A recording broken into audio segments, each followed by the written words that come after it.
চোখে না দেখলে বা তার ছানি হয়েছে বা অন্য কোনো রোগ হয়েছে, সে কিন্তু সামাজিক সিম্প্যাথি পায়।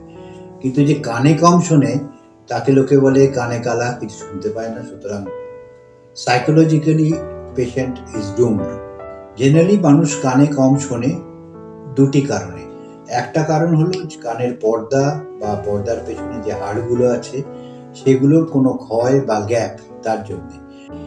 আরেকটা পোর্শন যেটা আমাদের কানের অন্তঃকর্ণ থেকে একটা নার্ভ, একটা অর্গান আছে ককলিয়া, সেই নার্ভটা যদি ড্যামেজ হয়, মানে সেটা খুব কমন, তখন আমরা ওটাকে বলি সেন্সরি নিউরাল ডেফনেস বা নার্ভজনিত কারণে কানে কম শোনা।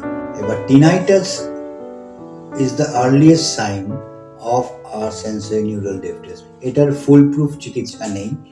পেশেন্টকে বলতে আমরা সবসময় অ্যাসিওর করি যে আপনার এটা সাংঘাতিক লাইফ থ্রেটনিং কোনো কমপ্লিকেশন নয়, এটা নিয়েই আপনাকে বাঁচতে হবে। ভিডিওটি ভালো লাগলে লাইক ও সাবস্ক্রাইব করার পাশাপাশি বেল আইকনটি প্রেস করতে ভুলবেন না।